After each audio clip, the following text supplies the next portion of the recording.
Good morning, everyone. Welcome to Daily. Ronnie Rance, Tommy Chrysan. Hope everyone had a great weekend today on Sports Shorts Daily, talking a little LSU baseball, World Baseball Classic, a little college basketball as we got the Southland Conference tournament happening in Lake Charles as we speak. We've got the SEC tournament for the women is over. Texas is your champion. LSU makes it to the semis and loses to South Carolina in another good game down to the wire. And then of course, NBA basketball. Don't look now, but the Pelicans are 10-10 in their last 20. That's not good for Tommy Chrysan and his bet against the Pels bet all year long. All right, TK. First off, let's talk about the big topic in Louisiana and in Baton Rouge in particular over the last week. LSU goes 1-4 in this past week in college baseball. They're now 4-5 in their last 9 games. And oh, by the way, those are games against not really household powerhouses. Now, the one team they played in that last 9 games that's, an understandable loss is the Raging Cajuns. The Raging Cajuns have been red hot. They took 2 out of 3 this past weekend up against Dallas Baptist on the road. I think they've won 10 of their last 12. They won a midweek game at home, which is something they do quite frequently against LSU. So, okay, throw that game out, midweek game in Lafayette, one of the first real true road game of the year for the LSU Tigers. But Tommy, this team has now tumbled from first or second in the country in all the polls to outside of the top 10, and in one poll outside of the top 20. They're not playing like a team that's going to go to Omaha or a team that's going to be tough in the SEC. I was thinking last night when I was listening to you and Lynn, okay, how many games are going to win in the SEC? We know there's 30 on the schedule. And I'm thinking like 17. I mean, is that a fair number based on what I have seen? Certainly it could be more. Certainly it could be less. But Ronnie, Jay Johnson's speechless. It's hard. I don't know if panic button's the word, but I think scratch your head's the word. Like, okay, what do we have here? What do we got? You got an okay Creighton team coming into town tomorrow night at the box. Then you go to Nashville to play Vanderbilt, which is, Vanderbilt's better than the teams they've been playing. But this, nobody had more than one hit last night. They, one error. Gavin Guidry didn't have a good out, and he walked some people. I mean, it's just the pieces to the puzzle are just all over the place as we speak. As of today, which is what, March 9th. The one thing I will say is that the 3 starting pitchers for LSU, Evans, Moore, and Schmidt, you should have a decent amount of confidence in them going into SEC play that they're going to give you a chance to win, right? They're going to be throwing a lot of strikes. They're going to be around the zone with multiple types of pitches. They're going to be competitive. They're going to give you a chance after 5-6 innings to be in that ball game. I do believe that. The problem is the offense is so horrible right now, is so incompetent that you have to be perfect as a pitcher, which then adds additional pressure. You can't just go out there and go 6 innings and give up 2 runs. You got to go out there and pitch 6 innings and have a shutout. And that's just not going to happen consistently in the SEC. And, LSU offensively over the last 9 games is batting like 230. It's 240, something like that. It's terrible. And so that's not going to get it done. And Tommy, yesterday, Timothy, the starting pitcher for the starting pitcher for Sacramento State. Let me tell you who this guy is. This is a guy who throws 88 to 91 miles an hour, mostly 88 to 90 miles an hour with his fastball. He's a guy who, in 3 years of college, redshirted in 24, through 2 innings in 25, and came in with 11 innings under his belt in 26. A guy who in 3 years has about just over 13 innings of experience, went into Alex Box Stadium and dominated for 6+ innings against LSU yesterday and held them in check. Like that, that's and oh, by the way, if that had happened once this season in 17 games, you'd think, okay, all right, things happen. It's baseball. No, this has been a common theme over the last 9 games. It's the wildest thing I've ever seen. LSU has now lost 5 non This is the first time since 2007, which was Paul Maneri's first year. They didn't even make the SEC tournament that year. They were so bad. This is since the first time since 2007, LSU's lost 5 pre-SEC games to non-Power 4 schools. Think about that. Wow. Non-Power 4 schools, they've lost 5 times prior to SEC play beginning. That's in 17 games. That's the first time since 07, and we know that team was not very good.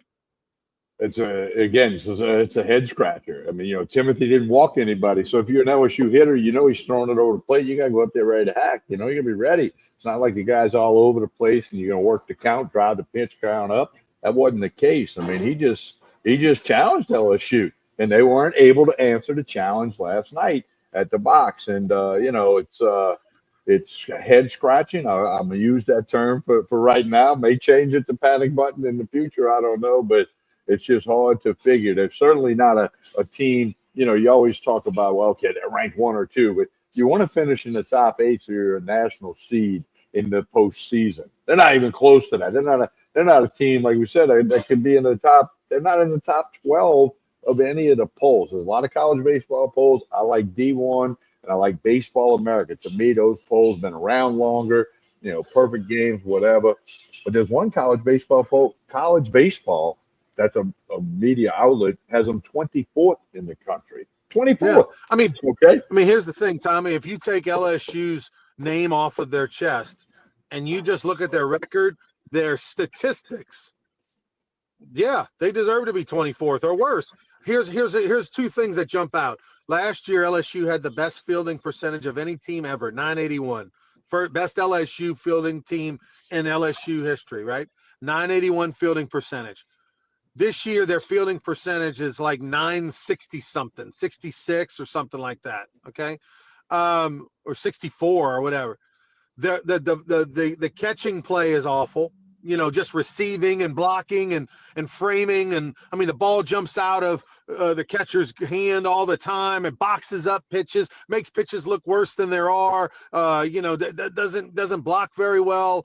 So that's a bad thing. That's probably going to continue all year long and be a struggle point. You're not helping your pitchers. And, oh, by the way, you need it. When you're not going to score runs, you got to be great defensively. They're not. Okay.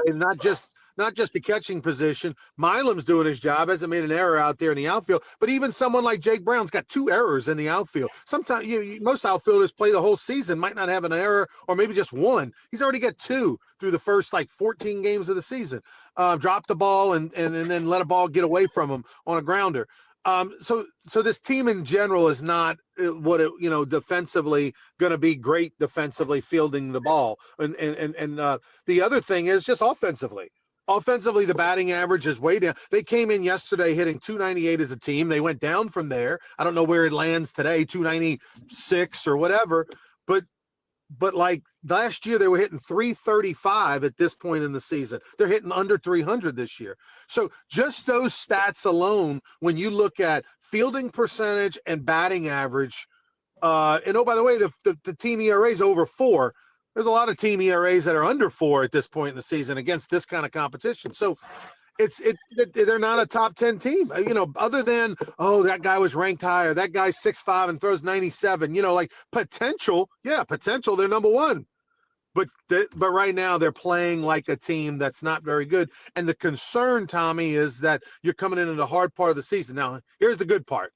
Florida lost 2 out of 3 to High Point. Tennessee lost 2 out of 3 to Wright State. Vandy lost 2 out of 3 to North Dakota State. Arkansas got beat by Stetson yesterday. They play game 4 of the series today. So maybe some other teams aren't, world beaters either, and that gives you a chance. But right now, I don't know what the answer is, and I don't think Jay Johnson knows what the answer is. Sometimes, as Skip Bertman used to say, this is what he used to tell us.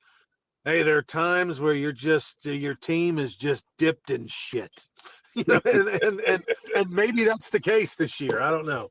Well, something we talked about weeks ago. Aaron Beatty behind the plate, he's got what I call a loose mitt. He doesn't stick the ball like kids are taught to stick. The ball takes his glove. Like when he catches it, the ball moves the glove on the movement of the ball. He doesn't have a stiff wrist, I'll call it. He's got a loose mitt. I've always called it that. and he doesn't block balls. He tries to reach and flag them. I mean, it's just that's going to hurt a team that runs a lot because they're going to take off. The SEC's looking at all this tape, all this film. They're going to start taking off. So yeah, you're right. It's just right now they're in a funk. You got to take 4 showers and wash the funk off. Creighton's an okay team, 5-7 overall. Just took 2 out of 3 at home against Gonzaga. They come in tomorrow night and they're coming in licking their chops, thinking we got a team playing bad. Let's beat them. And then Creighton will move on down to New Orleans Friday, Saturday, Sunday, play against Tulane down at Turchin Field. So it's. Because we said that before Sacramento State. I said on Sports Show there, yeah, they're going to win all 3. They should win all 3. Might have a couple of 10-run rules in there. Friday night, they look like, world beaters. They scored the best 4 innings. We talked about it on the radio. It may be baseball history because you had a pitcher who was perfect through 4 and you scored 15 runs through 4 with home runs and extra base hits. And all of that just Saturday, Sunday, we didn't see it. They only had 6 hits yesterday. Nobody had more than 1. So on paper, this is a very good baseball team, but you don't win games, you don't win championships, you don't go to the postseason on paper. Fortunately, it's March 9th. You got plenty of time to get it all figured out. One thing I wanted to ask you, Jay Johnson's got a real quick hook. A lot of coaches do, but he's the little, some coaches like to let a guy work through stuff. Jay Johnson, if you come in the game and hit a batter, you're out. He doesn't, that can hurt that staff mentally a little bit, knowing that, hey, if I'm not perfect, he's pulling me out of the game. Every kid wants to be in a game. Every pitcher wants the ball to help his team. So, again, we can point a lot of things. I'll be honest with you, Tommy. I don't know that I disagree very often with Jay Johnson when he makes the pitching changes. And I'll tell you why. Like yesterday, Cooper Williams came in the ballgame. Well, Cooper Williams came in to face a lefty with 2 outs and a couple runners on. Like his job was to get that guy out. I think they had Rizzi up in the pen ready to go. Like Rizzi was going to start the next inning, right? And so his job was just to come in, face the one lefty, get him out, get the inning over, and then go to the 9th and let Rizzi start the 9th. And Williams comes in and he hits the guy on the 3rd pitch. I mean, he throws a really good breaking ball, good lefty curve to the lefty batter, throws a freeze ball, curve ball to get him over 0-1.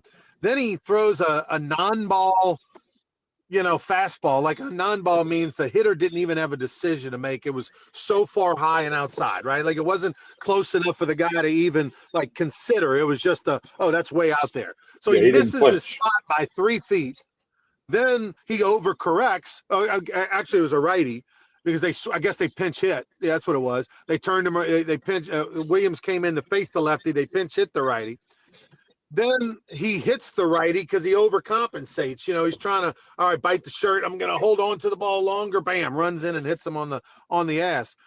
So at that point, yeah, I have no problem with them pulling Cooper Williams because his job was to get 1 out, get out of the inning, and face Rizzi, and he surely didn't do anything to say, oh, let me leave him in there a little bit longer. He missed with 2 fastballs by combined 6 feet. so and then other guys that he's had the quick hook for is because statistically, Tommy, they don't have good numbers. They're not having good years. I know.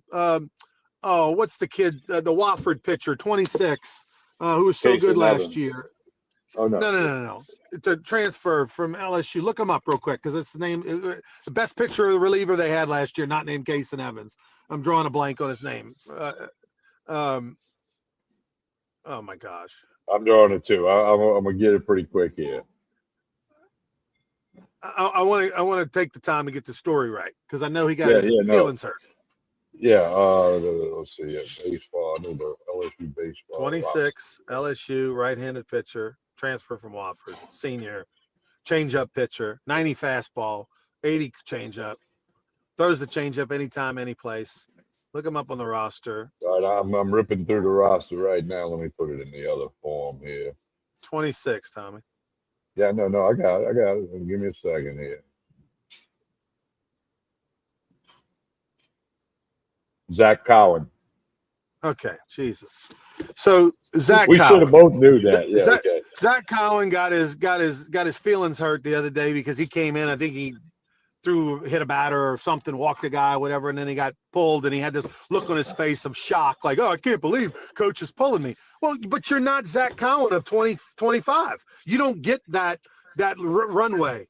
You know, and Zach Cowan in May of 25, when he wasn't very good, and then all of a sudden he was great in Omaha, like Zach Cowan got runway because he earned it for 3 months. He was unbelievable. So then all of a sudden when he has a few bad outings and all, you leave him out there.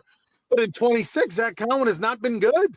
He hasn't been good at all. And so he's just a dude now. He's just like all of them. Throw him in a bag. You come out, you hit the first guy, bam, you're out. You know what I mean? Like, and so there's too many dudes like that right now.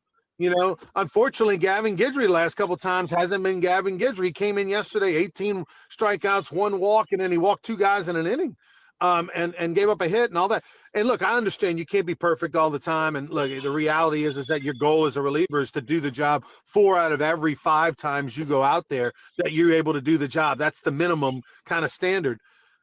Right now, who do they have in that situation? Where again, we're back to where we kind of always find ourselves, Tommy. It doesn't matter how big and strong and pro prospect, and this guy throws 97 and all the things. I mean, we've heard that story over and over from LSU baseball over the years. This guy's going to play in the big leagues. Oh, he's such a prospect. Can you do the job 4 out of every 5 times? I don't care how hard you throw. I don't care how good you look in a uni. I don't care how many stars you have. LSU doesn't have a lot of those guys. They got 3 starters that qualify as those guys, but out of the bullpen right now, give me 4 guys that you have that kind of confidence that you can put in the game, and they're going to do their job 4 out of every 5 times they go out there. They don't have them right now. So combine that with not hitting, and combine that with having a below average fielding team, and you find yourself ranked 24th in one poll. Yeah, I agree with you completely. You know, there's a lot of time to figure it out, or get out of the funk, stop scratching your head, whatever you want to do. But hey, we'll see what happens. Are you working the game tomorrow night, you and Lynn? I will be working the game tomorrow night. They take on Creighton, the Blue Jays. Creighton won 2 out of 3 at home in Omaha at Charles Schwab Field, the home of the College World Series, against Gonzaga. Creighton Blue Jays, Tommy, when I think back to Creighton, I think back to 1991. Jim Hendry was the coach.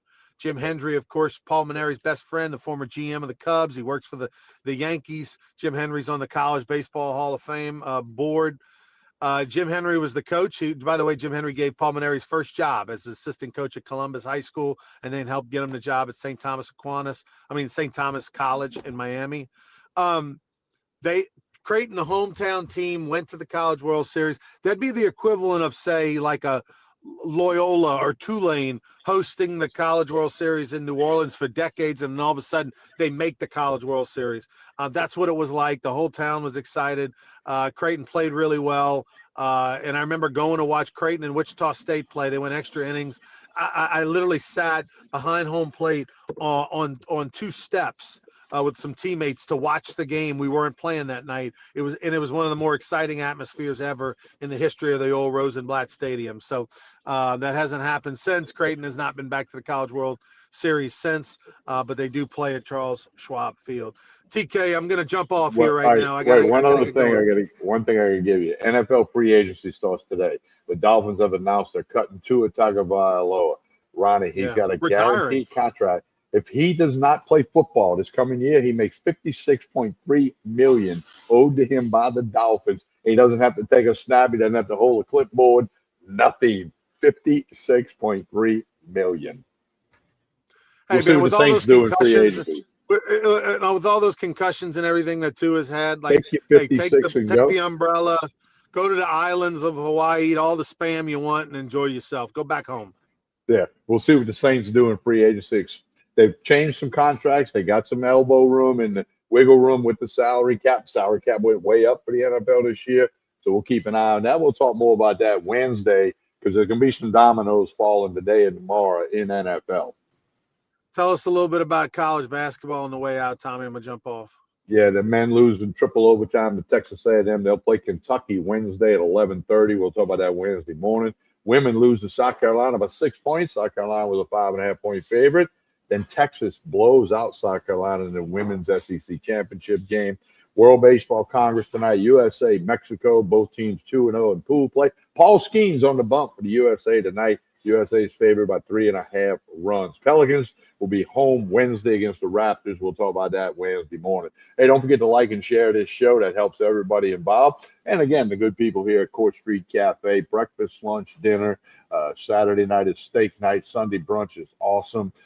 Check them out on Facebook and Instagram. You can keep up with the lunch specials, the dinner of the week, the dinner specials, the drink specials. Court Street Cafe in Port Allen. Jason and the staff here do a tremendous job. We'll be back Wednesday morning with another episode of Sports Short Daily. Don't forget, check out on YouTube, Sports Shorts, YouTube, Tommy Chrysan. We'll have clips from today's show, little brief clips will be posted today, tomorrow, at random. Just check them out. They're a minute and 20 seconds long.